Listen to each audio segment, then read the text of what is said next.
فأنا ناصح لإخواني بالصدع بالحق تبيض وجوههم. السكوت في مسألة الحزبية يضرها، فاصدع بما تؤمر وأعرض عن المشركين. سلامي على دماج ورجالها والشيخ يحيى ودار العلم يا سعد بانيها. بسم الله الرحمن الرحيم. الحمد لله حمدا كثيرا طيبا مباركا فيه كما يحب ربنا ويرضاه. أشهد أن لا إله إلا الله وحده لا شريك له، وأشهد أن محمدا عبده ورسوله صلى الله عليه وعلى آله وأصحابه ومن تبعهم بإحسان إلى يوم الدين. Amma ba'd. Pertemuan yang lalu kita membahas secara ringkas terkait permasalahan asy-syafa'ah, di mana yang kita bahas khusus berkaitan dengan syafa'ah di akhirat.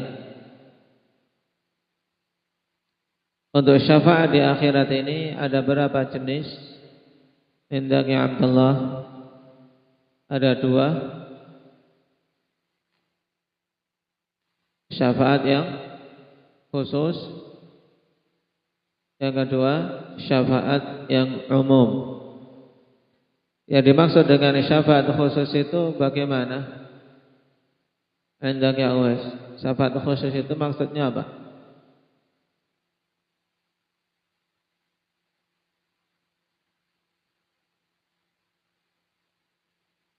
Syafaat khusus untuk siapa? Nabi kita Muhammad sallallahu alaihi wasallam. Dalam artian hanya beliau yang bisa memberikannya. Baik.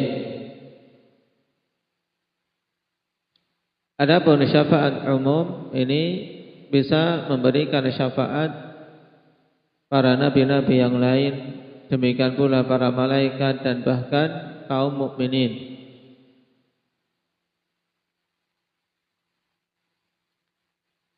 Dan pada pertemuan yang lalu kita membahas untuk syafaat khusus itu apa saja?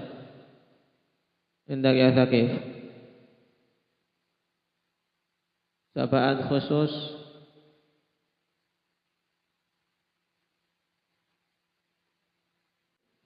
ahsan. Yang paling agungnya yaitu yang dikenal dengan asy-syafa'atul 'uzma. Karena ini syafaat yang agung yang menunjukkan keutamaan Nabi kita Muhammad sallallahu alaihi wasallam di atas semua rasul. Di mana semua rasul meminta uzur untuk memberikan syafaat tersebut dan hanya Nabi kita Muhammad sallallahu alaihi wasallam yang diberi izin. Dan syafaatul uzma itulah yang disebut dengan al-maqamul mahmud. Ini ditambahkan. Asy-syafaatul uzma itu disebut dengan apa? Al-maqamul mahmud. Yang kita dalam doa setelah azan senantiasa berdoa agar hal tersebut diberikan kepada Nabi kita Muhammad sallallahu alaihi wasallam. Wa ba'athu maqaman mahmudan alladhi wa'adtah. Nah, dan maqamul mahmud yang dimaksud adalah asy-syafa'atul 'uzma. Baik. Kemudian yang kedua yang kita ambil kemarin dari syafaat khusus bagi Nabi kita Muhammad sallallahu alaihi wasallam, apa itu Mujahid? Syafaat beliau untuk pamannya yaitu Abu Thalib berupa peringanan azab. Nah, dan ditambahkan akhwan dari jenis syafaat khusus disebutkan oleh Ibnu Al-Qayyim rahimahullahu taala dalam hasyiah beliau Ma'alimus Sunan.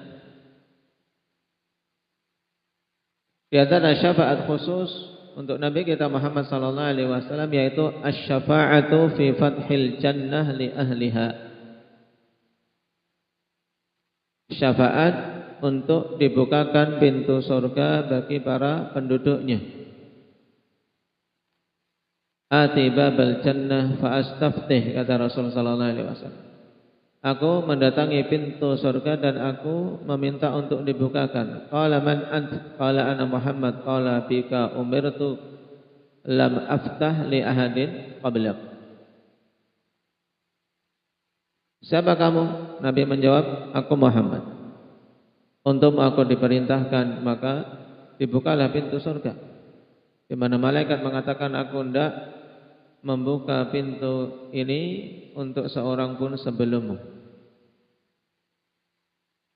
Jadi dengan permintaan Nabi sallallahu alaihi wasallam untuk dibukakan pintu surga, maka penduduk surga bisa masuk ke dalamnya. Baik.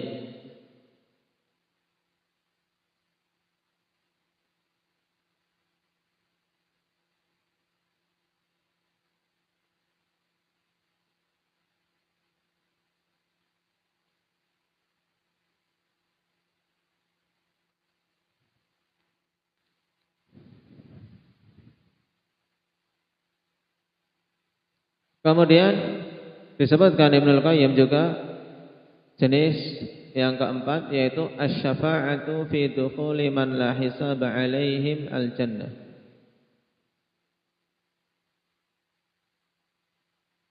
Syafaat untuk bisa masuk ke dalam surga orang-orang yang tidak dihisab, ya tidak melalui tahapan hisab. Telah kita lewati. Nah, dari kalangan umat Muhammad sallallahu alaihi wasallam 70,000 yadkhuluna al-jannah bighairi hisabin wala 'adzab. Wa ma'a kulli wahidin 70,000. Dan bersama setiap satu orang dari 70.000 itu ada 70.000 yang lain. Sehingga totalnya berapa? Kita hitung dulu. Berapa totalnya Abdurrahman?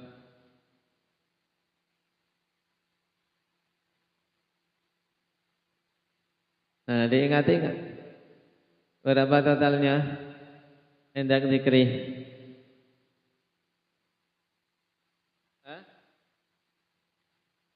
70.000. Bersama setiap satu orang dari 70.000 itu ada 70.000 yang lain. Ini yang masuk ke dalam surga tanpa hisab, tanpa azab.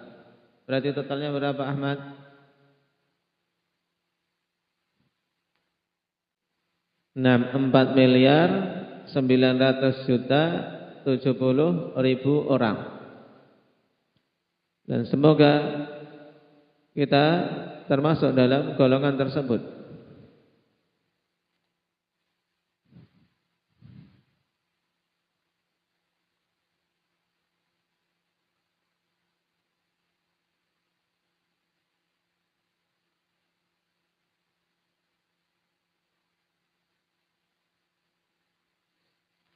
Adapun untuk syafaat yang umum, maka bisa memberikannya para malaikat, para nabi yang lain, demikian pula kaum mukminin, yaitu syafaat untuk dikeluarkannya penduduk neraka dari dalam neraka dengan syarat mereka adalah ahli tauhid.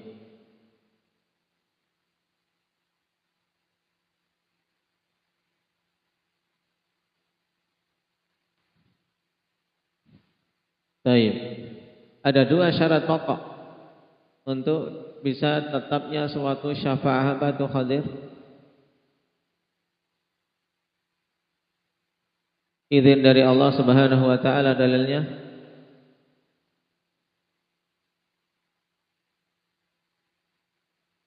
Man dzal ladzi yashfa'u 'indahu illa bi idznih.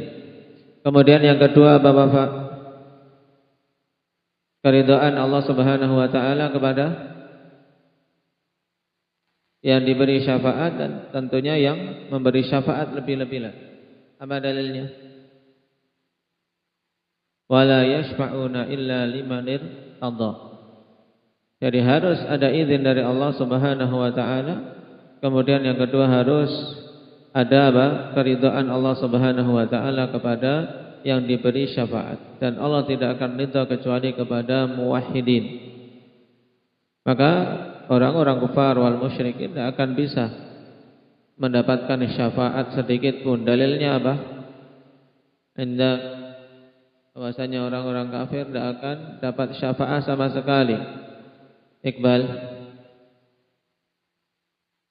wa ma tanfa'uhum syafa'atus syafi'in.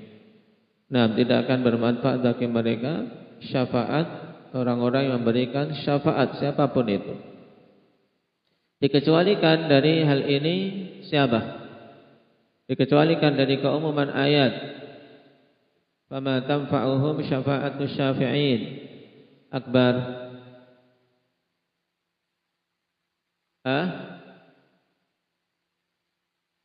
Yang dia mendapatkan kemanfaatan dari syafaat, walaupun kemanfaatan yang tidak sempurna,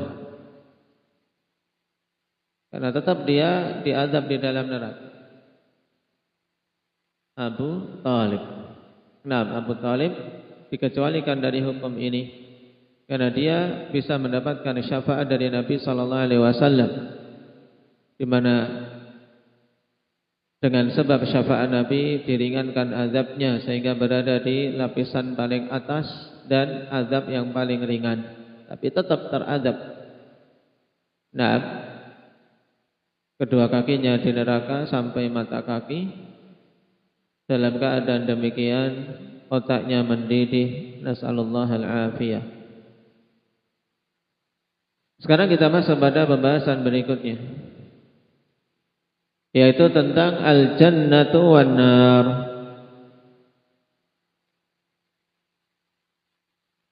Qala al-Imam Ibnu Qudamah rahimahullahu taala wal jannatu wan naru makhluqatani la tafnayan. Fal jannatu ma'wa awliya'i wan naru iqabu li a'da'i.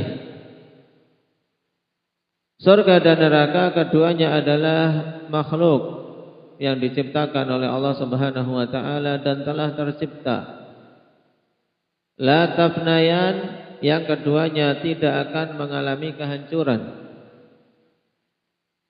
Dan surga dan neraka termasuk dari 8 makhluk yang ditetapkan oleh Allah Subhanahu wa taala untuk tidak mengalami fana, tidak mengalami kehancuran. Siapa yang masih ingat bait yang mengumpulkan samaniyatun hukmul baqa'i ya'ummuha, 8 jenis makhluk yang ditetapkan untuk baqa, ditetapkan oleh Allah Subhanahu wa taala untuk kekal. Nah, tidak hancur. Walaupun ditiup sangkakala oleh oleh malaikat Israfil. Hafidha ya Hudzaifah. Had.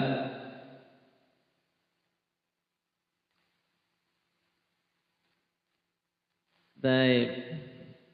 Man hafidhaha? Uktubu. Thamaniyatun hukmul baqa'i ya'ummuha minal khalqi wal bakuna fi hayyizil adami. Hiyal arsyu wal kursiyyu wa narun wa jannatu. Hiyal arsyu wal kursiyyu narun wa jannatu. Wa ajbun wa arwahun kadzal lahu wal qalami.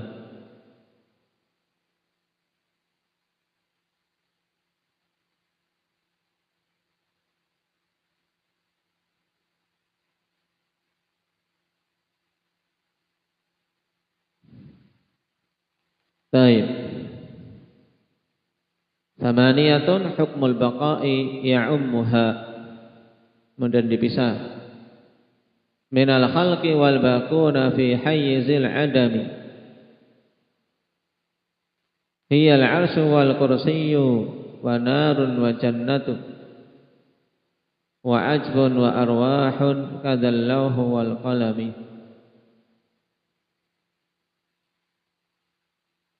Delapan, makhluk yang ditetapkan hukum kekekalan baginya, sedangkan yang lainnya maka mereka akan mengalami kehancuran.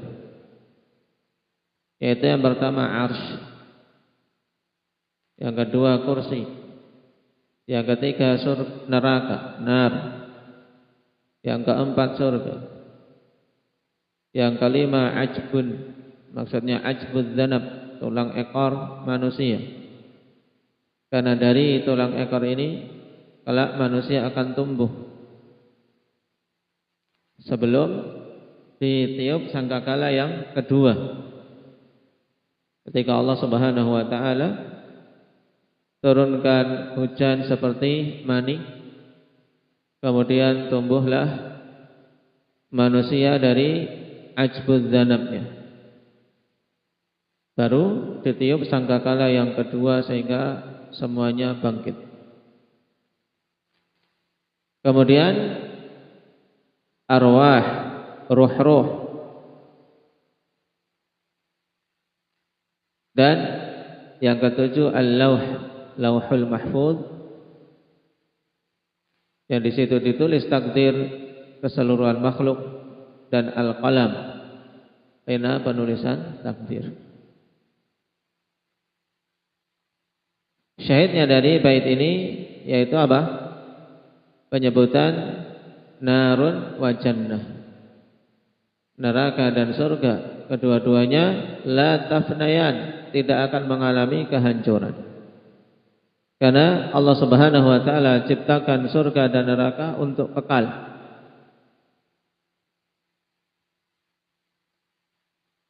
Fal jannatu ma'wa awliya'i, adapun surga maka itu adalah tempat kembali wali-wali Allah Subhanahu wa taala.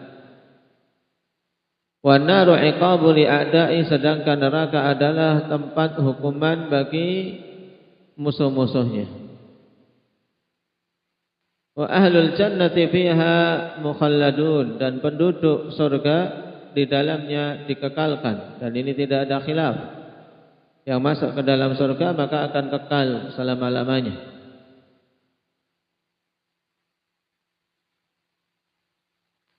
Baik.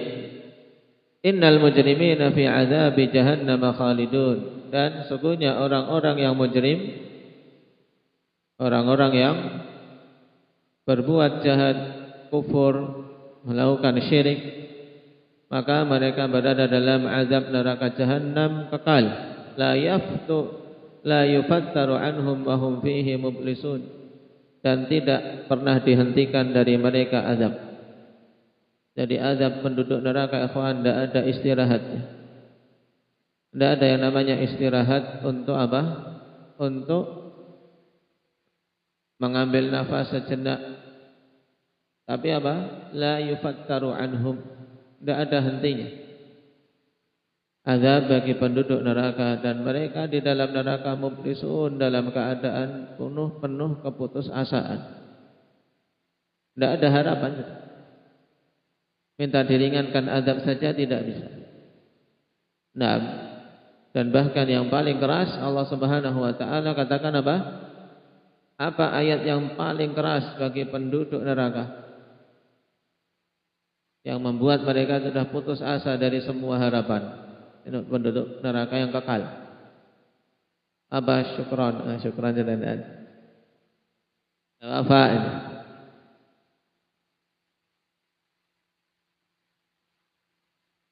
Semuanya sudah hafal insyaallah. Ayat yang paling keras di surat An-Naba. Apa itu, Abdullah?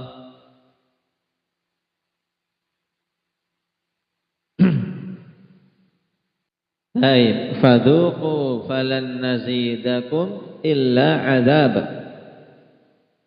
Rasakan oleh kalian.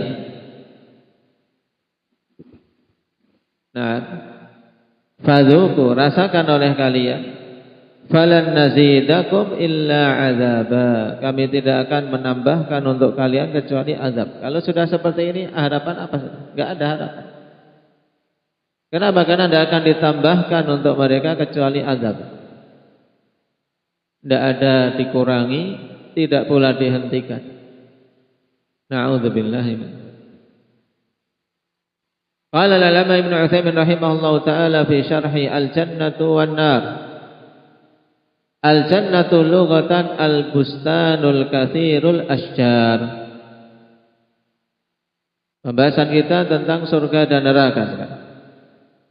Pembahasan surga dan neraka, pembahasan penting untuk senantiasa diingat. Bahkan dalam setiap ibadah-ibadah kita untuk menghadirkan diri ingatan tentang surga dan neraka.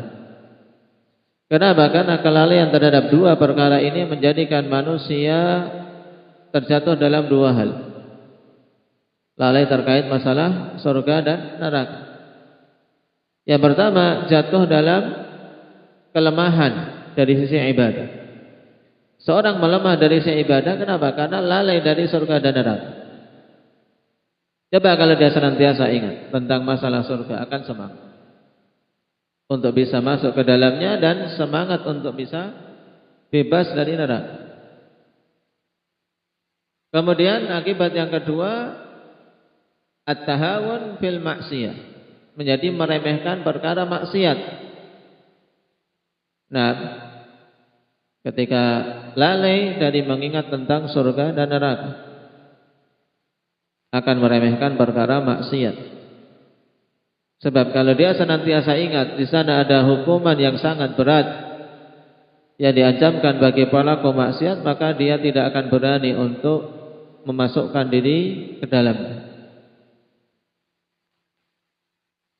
Kata Syekh Ibnu Utsaimin, al-jannah secara bahasa maknanya adalah al-bustanul katsirul asjar, yaitu kebun yang banyak pepohonannya. Ini jannah, kebun yang banyak sekali pepohonannya. Wa syar'an, adapun pengertian surga secara syar'i, ikhwan, yaitu ad-darul lati a'addaha Allahu fil akhirati lil muttaqin, yaitu negeri yang Allah Subhanahu wa taala telah persiapkan di akhirat untuk orang-orang yang bertakwa. Nah,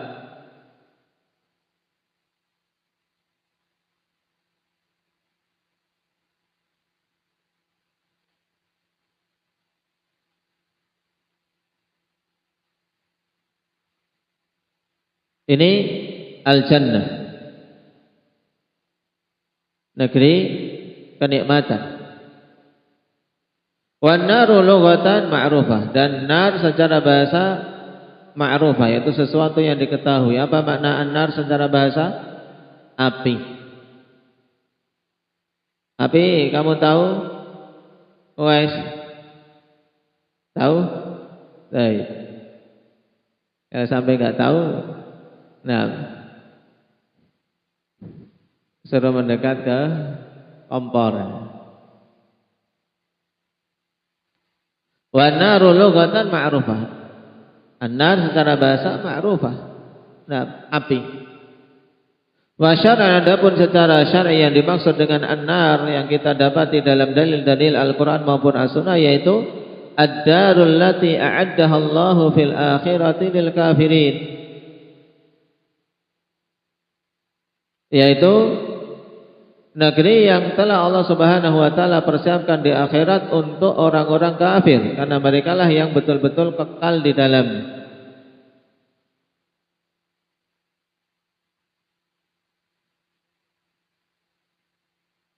Darul Bawar. Dan Allah Subhanahu wa taala sebutkan di dalam Al-Qur'an penamaan yang banyak untuk neraka.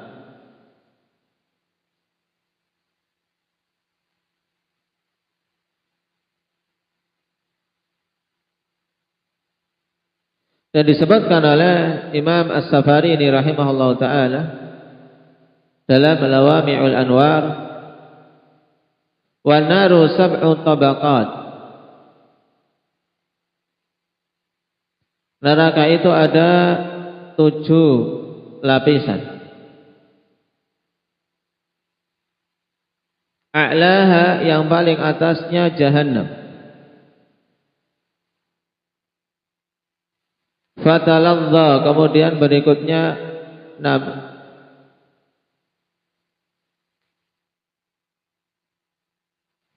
al-ladza, faladza. Thumma al-hutamah, yang ketiga al-hutamah. Thumma as-sa'ir, yang keempat. Thumma saqar, yang kelima.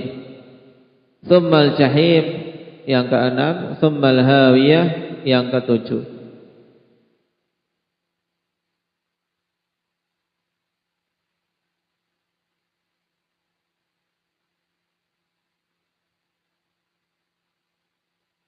Ini menurut Imam As-Safari rahimahullah ta'ala, dan sebagian mengatakan bahwasanya itu adalah penamaan untuk neraka secara umum, walaupun untuk hakikat masing-masingnya apakah itu untuk penamaan tabaqat sebagaimana disebutkan Imam As-Safari ini seperti ini, wallahu a'lam. Tapi yang jelas yang datang nas bahwasanya neraka memiliki 7 pintu. Laha sab'atu abwabin. Neraka memiliki 7 pintu.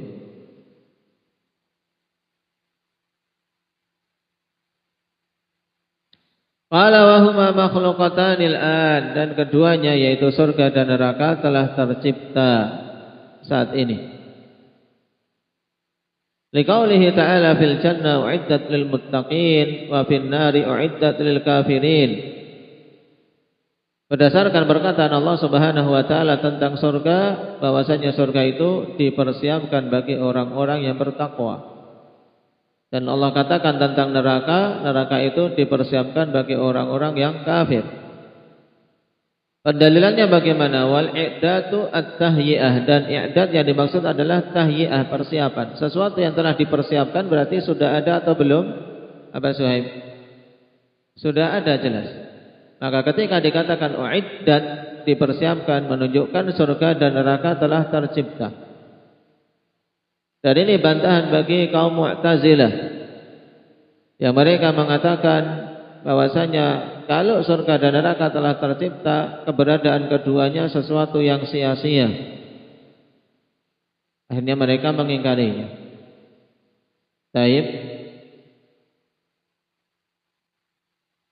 Baik itu Mu'tazilah maupun Qadariyah yang mengatakan surga dan neraka baru akan diciptakan di hari kiamat kelak.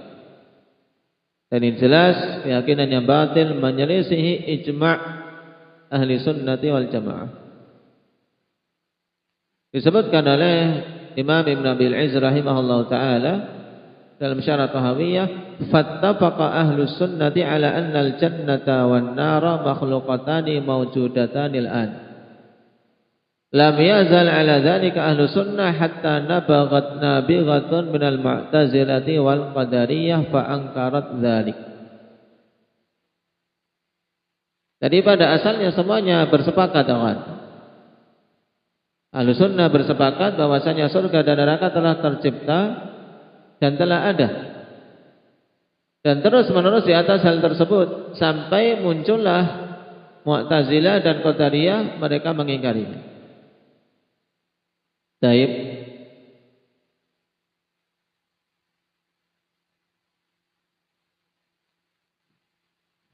Dengan alasan tadi, hanya sekedar akal mereka kalau tercipta sesuatu yang sia-sia. Maka kita bantah. Yang pertama, jelas dengan ayat dan dalil-dalil yang begitu banyak yang menyebutkan bahwasanya surga dan neraka telah dipersiapkan. Demikian pula Nabi sallallahu alaihi wasallam juga menyebutkan dalam hadis bahwasanya diperlihatkan kepada beliau surga dan neraka. Dan yang ketiga, untuk membantah pendalilan akal mereka, kita katakan terciptanya surga dan neraka sebelum hari kiamat bukan sesuatu yang sia-sia, bahkan padanya hikmah yang besar, yaitu diantaranya adalah apa? Targhib wa tarhib. Kalau keduanya telah ada, maka sebagai dorongan bagi orang-orang yang beriman untuk semakin kuat dalam upaya beramal saleh agar bisa masuk ke dalamnya. Demikian pula sebagai sarana terkuat untuk mencegah hawa nafsu, mencegah diri dari bermaksiat agar tidak masuk ke dalam neraka. Dan juga dalil dari as-sunnah tentang adanya surga dan neraka, dan telah tercipta wali qaulihi sallallahu alaihi wasallam hina shalla salatal kusuf. Berdasarkan sabda Nabi sallallahu alaihi wasallam ketika Nabi salat gerhana. Nabi salat gerhana berapa kali dalam hidup beliau? Zikri. 1 kali. Nah,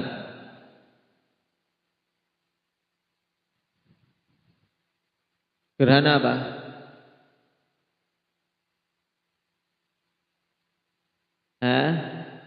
Gerhana matahari. Nabi sallallahu alaihi wasallam mengatakan, "Inni ra'aitul jannah fatanawaltu minha unqudan." Sesungguhnya aku melihat surga, aku berupaya untuk mengambil darinya apa? 1 tangkai 6 buah dari surga. Makanya ketika salat dilihat oleh Nabi sallallahu alaihi Rasulullah, ketika salat dilihat oleh para sahabat bahwasanya Nabi sallallahu alaihi wasallam maju ke depan seperti mau mengambil sesuatu.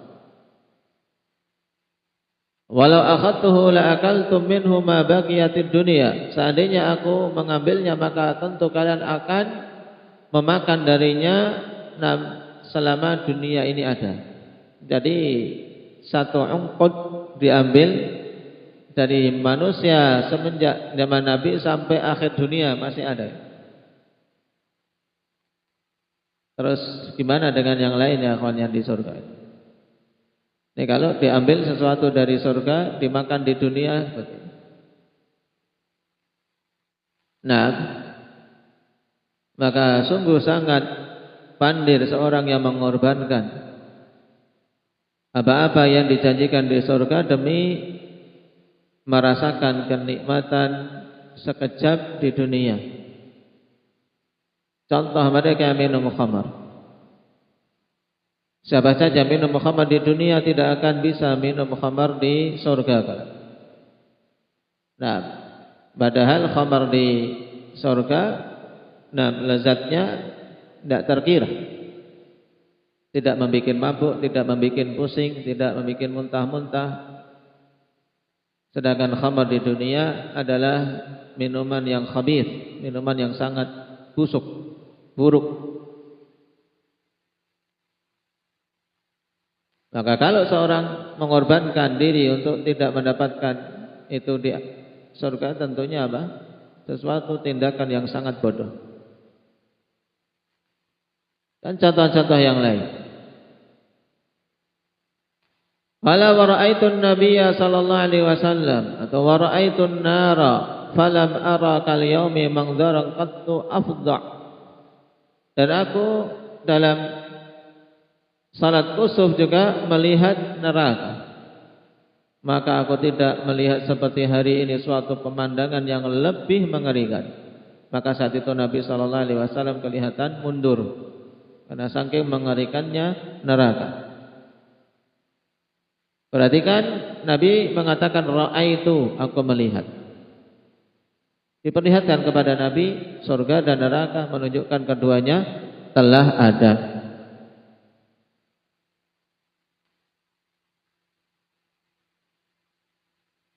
Baik. Wal jannatu wan naru la tafnayan. Keyakinan berikutnya dari keyakinan ahli sunnah wal jamaah bahwasanya surga dan neraka itu tidak mengalami kehancuran, tapi keduanya kekal. Makhluk yang diciptakan memang untuk kekal. Saudara mungkin bertanya, kalau surga dan neraka kekal, apa bedanya dengan Allah Subhanahu wa taala? Maka kita katakan kekalnya Allah Subhanahu wa taala adalah kekal yang sifatnya dzati. Memang Allah Subhanahu wa taala di antara sifatnya adalah apa? Sifat kekekalan. Dia adalah al-akhir, al-hayyu, zat yang maha hidup dengan kehidupan yang sempurna. Sedangkan kekekalan surga dan neraka kekekalan yang Allah Subhanahu wa taala ciptakan untuk mereka. Bukan kekekalan sifatnya dzati, tapi Allah Subhanahu wa taala yang menjadikannya untuk kekal. Apa dalilnya liqaulihi jazaohum inda rabbihim jannatu adnin tajri min tahtiha al-anharu khalidina fiha abada. Pahala bagi mereka di sisi Rabb mereka adalah surga-surga Aden yang mengalir di bawahnya sungai-sungai kekal di dalamnya selama-lamanya. Wal ayatu fi ta'bidil khuludi fil jannati katsira, dan ayat-ayat yang menyebutkan tentang kekekalan di dalam surga itu banyak. Nah, ayat yang menunjukkan tentang kekekalan di dalam surga itu sangat banyak. Karena memang seorang yang sudah masuk ke dalam surga tidak akan Allah keluarkan. Berbeda dengan neraka. Karena di sana ada hamba-hamba yang masuk ke dalam neraka, kemudian Allah Subhanahu wa taala keluarkan darinya. Yaitu dari kalangan ahli tauhid yang mati dalam keadaan membawa dosa-dosa. Baik.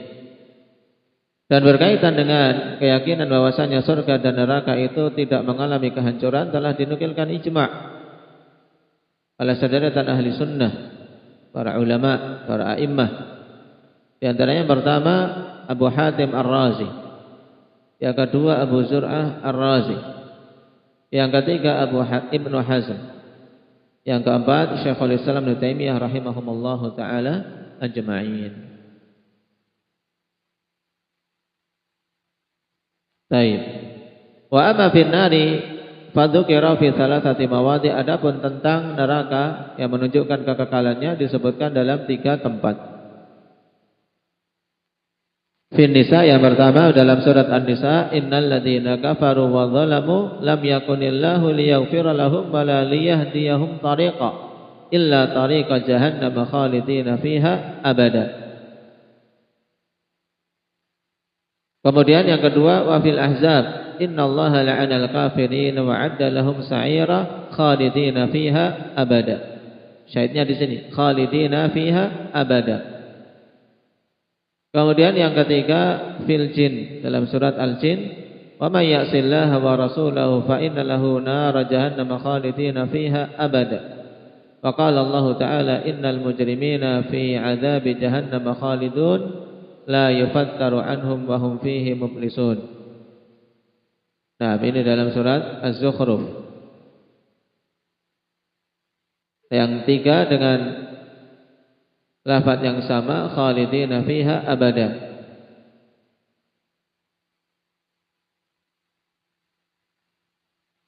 Itu yang diinginkan oleh Syekh Ibnu Utsaimin dengan lafaz tersebut. Adapun yang menunjukkan kekal dengan lafaz lain seperti dalam surat Az-Zukhruf tentu lebih dari 3. Innal mujrimina fi 'adzabi jahannam khalidun. Sesungguhnya orang-orang mujrim berada di neraka jahanam, mereka kekal. Baik. Dan mengenai kekekalan neraka itulah pendapat yang rajih. Dan di sana ada khilaf. Nah, dan kesimpulan dari pembahasan tentang masalah neraka yaitu bahwasanya neraka bagi orang-orang kufar wal musyrikin maka itu kekal Adapun narul muwahhidin, neraka yang di situ dihukum ahli tauhid yang mati dalam keadaan membawa dosa dan belum bertobat dan Allah kehendaki untuk dihukum, maka jelas mereka apa? Tidak akan kekal di dalamnya. Baik. Barakallahu fikum. Naktafi bihadza walhamdulillahi rabbil alamin.